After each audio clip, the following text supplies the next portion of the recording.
Өнөөдрийн хичээл дараалал. Дараалал гэдэг хичээл орохын өмнө юу ер нь бид нар сонирхсан байсан гэхээр зүй тогтол гэдэг юм нэлээд ярьсан байгаа. Зүй тогтол альва нэг дарааллын зүй тогтолыг олоод дараагийн гишүүнийг олно гэдэг байсан. Жишээ нь би 1 3 5 7 гэдэг дарааллыг зүй тогтолыг олгвол бид нар шууд л мэддэг ч энэ дараалал 2-оор нэмэгддэг юм байна. Тэгэхээр дараагийн гишүүн нь тийм байна гэд дараагийн нэг ойрмох 6 дөрөв гишүүн 7 дөрөв 10 дахь гишүүнийг бол бид ингээд бичээд олчиж болно.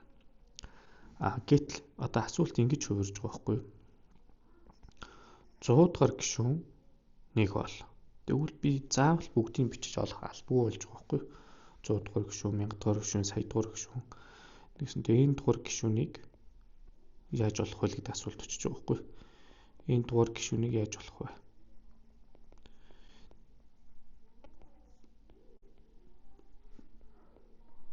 Гэдэг л асуудалд очиж байгаа юм. Тэгэхээр хэрв дараалал одоо ингээд дараалал бол зөндөө янз бүрийн л дээ. Арифметик дараалал байж болно, геометр байж болж байна. Тэгээд ямар нэг одоо нэг квадрат гэх юм уу одоо нэг ерөнхий гишүүний том энэ одоо нэг энэ квадратаас хамаарсан ч юм уу байж болж байна. Ер нь дараалал бол ямар ч байж болно. Тэгэхээр би чинь одоо энэ бол хамгийн амархан дараалал гэсэн шугам. Шууд ямар нэг D гэдэг тоогоор нэмэгдээ явчихж байна. Тэгэхээр хамгийн амархан бараг дарааллуудын нэг гэсэн үг. Энэ дарааллын би одоо 100 дахь гишүүнийг олъё. Тэгэх юм бол би нэмэгдэж байгаа тоо надад аюул их чухал. Тогтмол тоогоор нэмэгдвэл бүр амархан л гэсэн үг бид нарт. Тэгээ би 1 дугаар гишүүнийг 1, 2 дугаар гишүүг нь 2 гэдэг нөгөө гишүүнийхэн дугааруудыг бичээд 1 дугаар гишүүн, 2 дугаар гишүүн, 3 дугаар гишүүн, 4 дугаар гишүүн гэх мэтлэн дугаарлаж. Би 1 дугаар гишүүнийг олохын тулд ямар үйлдэл хийж байгаа юм гэхээр дугаарыг нь нэмэгдэж байгаа 2-оор үржүүлээд яавал шүү. Энэ эхний гишүүн гарахаар нь ажигладаг.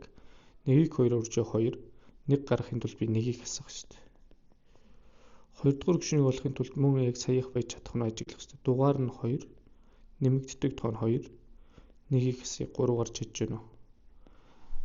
Тэгвэл 4 дугаар гишүүн байвал яах нь 3 дугаар гишүүн гэвэл дугаар нь 3, 2-оор үржүүлээд 1-ийг хасъя.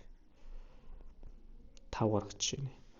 Тэгэхээр одоо эндээс л бид нар энэ учрыг олж эхэлж байгаа байхгүй юу?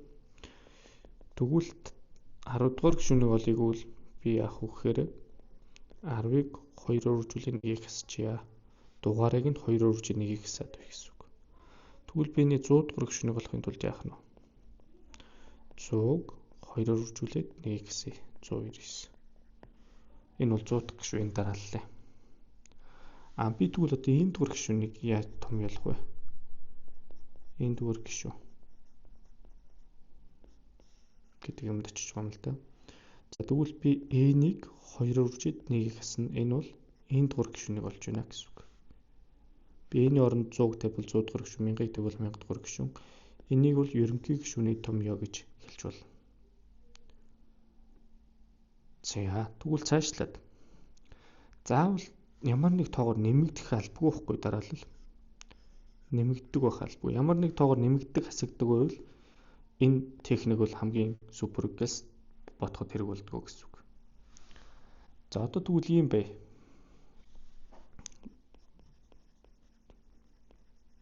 Бодлого 2 нь ийм бай.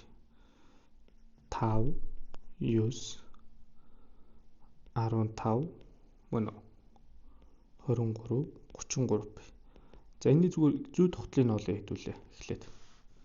Зүй тогтлыг бол эхлээд хэдээр нэмэгдсэн байна ажиглая. 4-өр нэмэгдсэн байна. Дараа нь 6-аар нэмэгдсэн байна. Дараа нь 8-аар нэмэгдсэн байна. 10-аар нэмэгдсэн байна. Тэгтэл нэмэгдсэн тоонууд яасан бэ дахиад? 2-оор нэмэгдсэн гоц. Тэгэхээр энэ нөгөөсөндөө нэмэгдэж байгаа тоонууд дахиад нэг үеилж өгнө гэдэг чинь нэг тийм нэг N-ийн нэг зэрэгээс хамаарсан ерөнхий гишүүний том ялдахгүй гэсэн үг. Зүгээр арай хүн дотор том яваа гэсэн үг. Тэгвэл энэний дараагийн гишүүнийг олохын тулд хэдүүл яах нь вэ? Энэ дээр 2, 10 дээр 2-ыг нэм 12. Энэ дээр 12-ыг нэмээд би энийг 45 гэж хэлнэ гэсэн үг. Дахиад дараагийн гишүүнийг хэлмээр бол би 12 дээр 2-ыг нэм 14. Мөн Тэнгүүд өмнөх гишүүн дээр нь 14-ийг нэмээд өгөхөөр хэд гарахыг 59 гарах юм уу? Ийм байна гэсэн үг санаа. За тэгвэл энэ төр чинь ийм зөв тогтол заавал ихнийх нь ингээд нэмэгдэх халбгүй дахиад өөр газар үүсдэг байж болно, үржигддэг байж болно, хуваагддаг байж болно. За тэгвэл би дахиад ийм юм авъя л да. 1 4 9 16 ийм дараалал. Энийг ингээд юуг нь бол ядвүлээ. Зөв тогтлыг нь болъё. За тэгвэл одоо энэ нэмэгдэж яг сондгой тоогоор ингээд нэмэгдэж үж нэг талаар харж болно. Тийм ээ. 5-аар нэмэгдэж байна. Сондгой тоогоор нэмэгдэх юм чи дараагийнх нь 9-оор нэмэгдэх юм байна, 25 болох юм байна. Дараагийнх нь 11-ээр нэмэгдэх юм байна, 36 болох юм гэж харж болно. Гэхдээ энд өөр нэг зүй тогтлоо ба. Өөр нэг.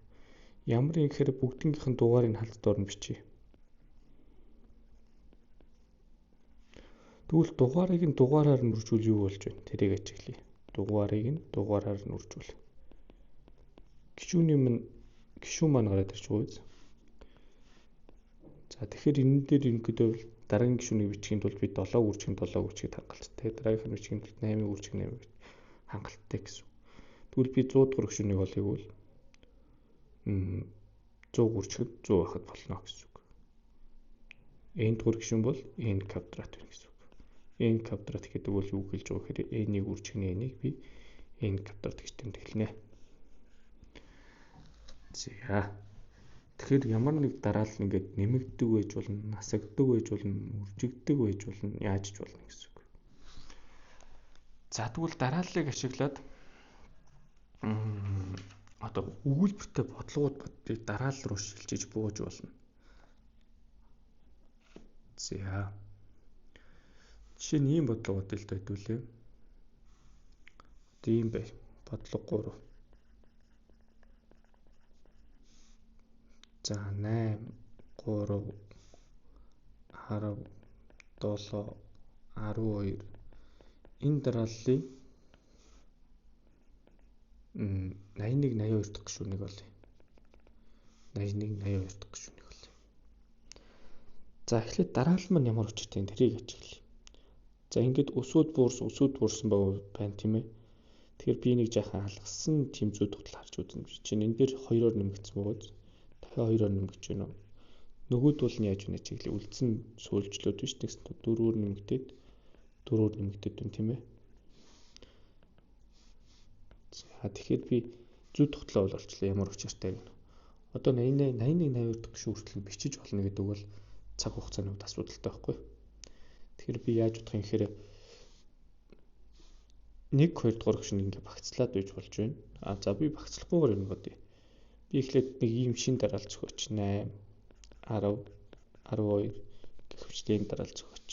Нөгөө талд нь 3 7 11 гэдэг бас нэг дараалал зохиоч. За энэ дарааллын сондгой дугааруудыг би шин сонгоод авсан тийм ээ. Тэгэхээр 81 дахь тоо энд байгаа гэсэн үг. Энэ дарааллын 81 дахь тоо энэ А дараалал руу орно, 82 дахь тоо Б дараалал руу орно. За тэгээд би түрүүний энийг хийгээд үзэлт. Ингээ 2-2-оор нь багцлаад байвал 81 82 дахь тоо чинь хамт орно шүү дээ. Нисэгт 81 дугаар тоо 82 дугаар тоо хамт байна. За тэгэхээр хэдийн юм багц байгаа гэхээр мэдээж 81 82 хүртэл юм чинь 82 тоо нэгдэж 2 дугаар чинь бол 41 юм багц үүссэн гэсэн үг. Тэгээд 41 дахь юм тойрогт байгаа тоонуудыг болох гэж байна гэсэн үг. Тэгэхээр энэ дарааллын 41 дугаар тоог бол энэ дарааллын бас 41 дугаар тоог болоход хангалттай гэсэн үг. За хэдугаар гишүүн болгон тодорхойлчлоо шүү дээ. За энэ маань яа гэхээр нэг 2 гэдэг тоогоор тогтмол нэмэгдэг. Яг зүрхжийн санааг ашиглахаар байна шүү дээ. За тэгэхээр энэ ихний гишүүн яасан гэхээр 8 ч юм бол юу юм гэхээр дугаар 1-ийг 2-оор үржээд 6-ыг нэмдэг. Арга болохоор дугаар бол 2-ыг 2-оор үржээд 6-ыг нэмдэг. Яагаад гэвэл дугаарыгаа 2-оор үржээд 6-ыг нэмдэг юм биш энэ зүй тогтол. Тэгвэл 41-ийг би 6-аар үржээд аавд л ярьж 2-оор үржээд 6-ыг нэмэх юм бол 41 дахь тоо гарна гэсэн үг. 82 88. За эн чинь би эхний сондгой өрөмж эхний тоо 81 дахь тоо 88 байх юм байна. За энэ дарааллын хувьд дахиад 1-р гишүүн чинь нэмэгдэж байгаа энэ чинь 4-өөр нэмэгддэг. Тэгэхээр 1-ийг хасах юм уу? 2-р гишүүн чинь 2-ыг 4-өөр үржээд дахиад нэг эсвэл гарч байна тийм ээ. Тэгвэл 41 дахь тоонд 41-ийг үрждэг нь 4 хасах нь 1 буюу